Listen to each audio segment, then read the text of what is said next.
You ask Tiger to solve. This deals with linear equations with one unknown. The final result is x equals 13/2. Let's solve it step by step.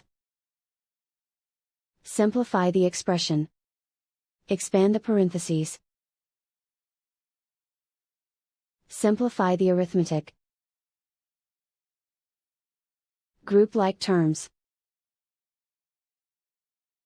Multiply the coefficients. Group all x terms on the left side of the equation. Add 3x to both sides. Group like terms. Simplify the arithmetic. Group like terms. Simplify the arithmetic.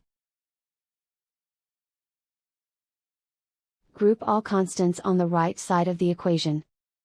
Subtract 20 from both sides.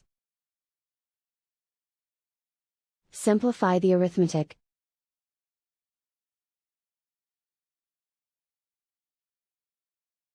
Isolate the x.